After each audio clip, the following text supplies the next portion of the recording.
Ցեղասպանությունը նոր չէ, որ որևէ պաշտոնյա կամ անձ պետք է գնահատական տա։ Ցեղասպանությունը իրողություն է, աշխարհի բազմաթիվ տասնյակ երկրներ ճանաչել են մեր ազգի հետ կատարված ոճիրը եւ ողբերգությունը,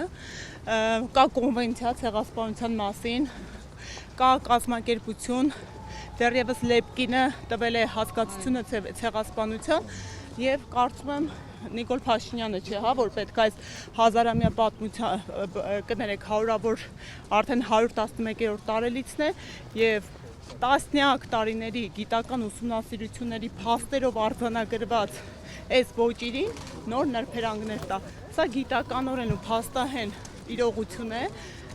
եւ մեր հենց խնդիրն ու ողբերգությունն է, որ այսօրվա իշխանության նման քաղաքականության հետևանքով արդեն երկրորդ ըստ էության ցեղասպանության հատկանիշներով իրողության հետ գործ ունեցանք։ Խոսքը Արցախի հայալքման մասին է, որը եւս ըստ ցեղասպանության կենտրոնի ուներ ցեղասպանության տարեր եւ կարելի եւս արցախցիների բռնի տեղահանումը որակել որպես երկրորդ ցեղասպանություն մեր ազգի նկատմամբ։